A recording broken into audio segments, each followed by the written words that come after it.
guys, and welcome back. My name is Snoggy, and today I'm going to be giving you an updated version of my Templar Bow build.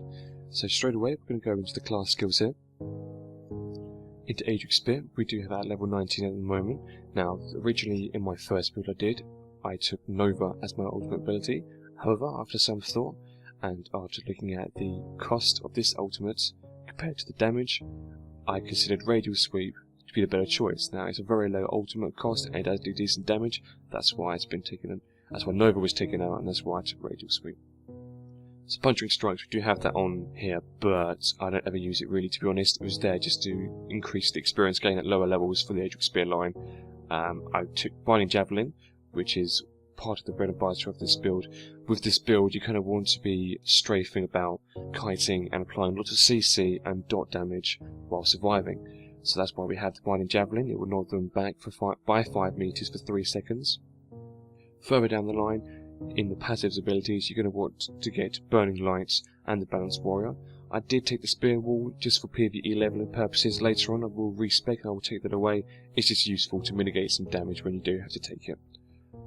So into the Dawn's Wrath tree, we do have Vampire's Bane as my only option at the moment. It's the standard dot damage. It's quite a low magic cost with a high range. It will deal a standard flame damage and then an additional damage. It will also sting your target for 40% for 7.1 seconds, which is a very long time. That's really useful for keeping those pesky third parties out of battle where you can concentrate on your other targets. So down the line in the passives here, we do have the Enduring Rays, which will increase the ability duration by 10% for all Dawn of Wrath's abilities. So that does include Vampire's Bane, which will directly alter the damage dealt. So further down the line, I will be taking the Restoring Spirit, which will reduce my Magicka, stamina and ultimate costs. The other two aren't overly useful. I suppose you could take them if you have some spare points. I suppose the only more useful one there would probably be Illuminates.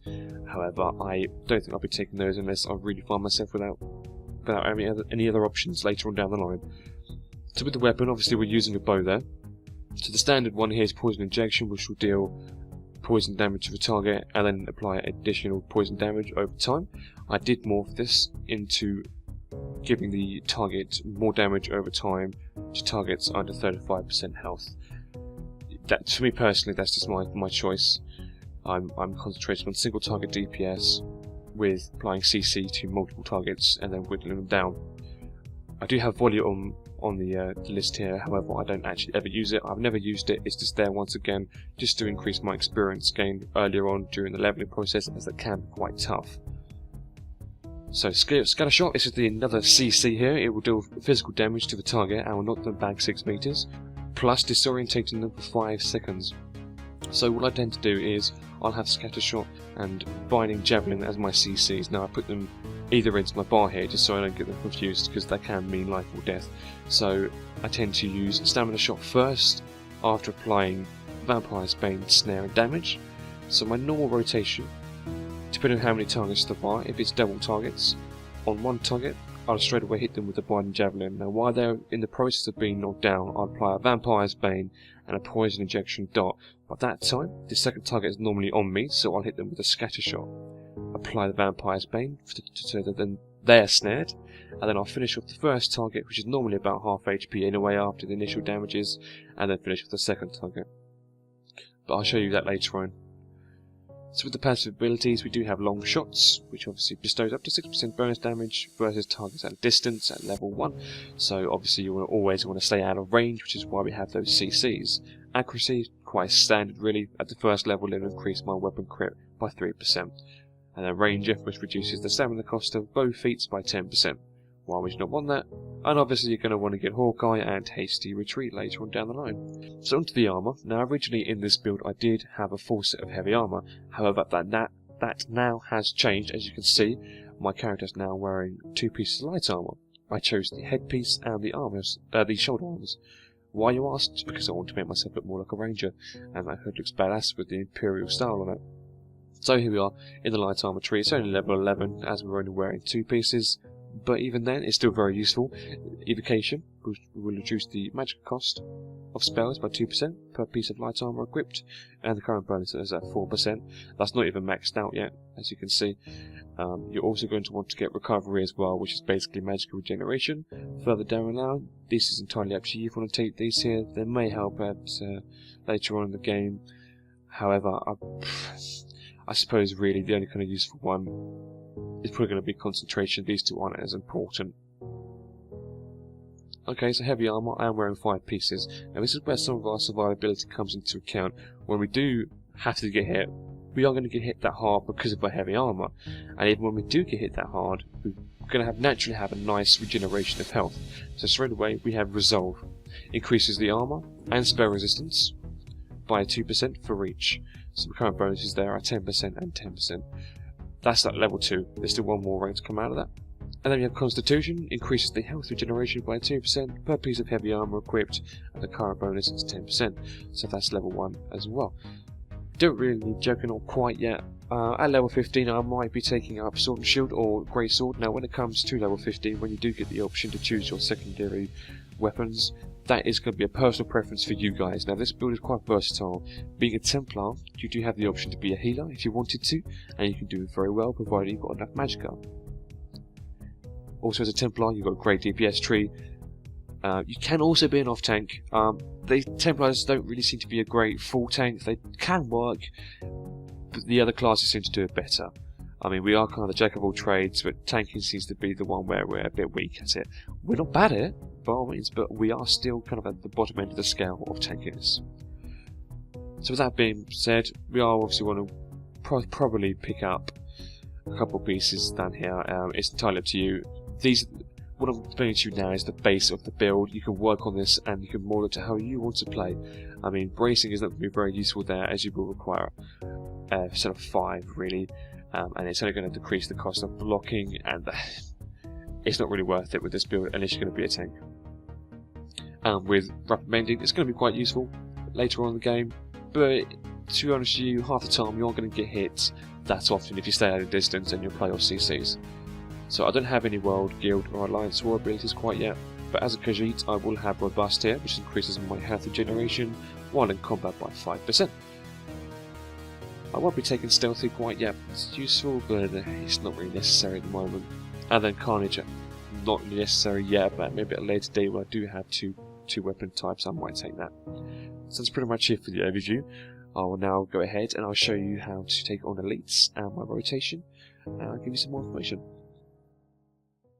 Okay, so right here we have Snapjohn. He's a level 11. He's a elite open world mini boss. He's in the Heretic Summons in Oridon in the Aldmeri Dominion. And so right now I'm just going to show you guys how I'll tackle him. So in any encounter, I always start with a critical hit shot and get as far away as possible. Now the way you can kind of tell is when that red haze kind of starts to weaken. So I'm probably going to be roughly here or so. There are the numbers come up with the rangefinder. So straight away I'm going to hit him with a critical shot. Then straight away after that I'm going to hit a binding javelin. I may be slightly out of range, so I might have to move in. See if he comes in range. No, he doesn't. So there we are. So he's going down. He doesn't want to glitch out. Just my 2 dots. Poison. Alright, it's getting close. So my stamina will knock back. Javelin. Power shot. Apply my dots. Keeping him back. Another power shot, knock him back. Dots. Another knockback. I will knock him down this time. Another power shot. I'm getting low on Magicka, so I'm going to pop my little potion there. Dodge out of the way of that. I'm going to bring him down again. Poison. Now I want to keep him at range here, so I'm going to keep snaring him. Another poison damage. Keep that pressure on him, another damage, and he's going to finish him off with a couple of normal hits. A little close there, but there we are. Reap the rewards. So that's the basic kind of encounter for any elite, really. You kind of want to compensate with your binding javelin and your scatter shot. When you notice you're getting a little bit low on your stamina, you want to hit him with a binding javelin. If you want to keep him out of battle for longer, you hit him with a javelin. If you can compensate, you want to use a bit of scatter shot. Now, because of our setup, there is a healing ritual there. I didn't use it because I didn't really have to. The only time I do is when I get a bit of a quiet moment in between, where I do have the opportunity to cast that, because it is a 2-second cast time, so the way I see it, as 2 seconds I'm not applying damage or a CC. The reason why I can take him on so well is from my 2 CCs, a Magicka based one and a stamina based one. Now so long as you balance them out, you can do absolutely fine, and your dots is what does the most damage really. Keep them at a distance, get your 6% bonus from your increased range damage there when you're in range, apply your CCs, and that's pretty much going to be it for any. Okay, so now I'm going to show you how to tackle some multiple targets, and if I get a chance to, I might show you how to tackle the level 15 elite mini-boss there as well. I did try to get some footage for you earlier, however, every time I tried, someone just came along and interfered. So, I'm just going to show you right now how to handle these two here. So, as always, you can open up with the critical strike, and I'm going to apply a CC by using Binding Javelin, and then applying the snare. So, open crit, you're Binding Javelin, knock him to the floor, apply instant CC, poison on this guy, knock him back with your stamina. Snare, Binding Javelin, keep him down, block that incoming there, finish him off, and that's that. Just going to try and wait for my stamina to regen here a little bit.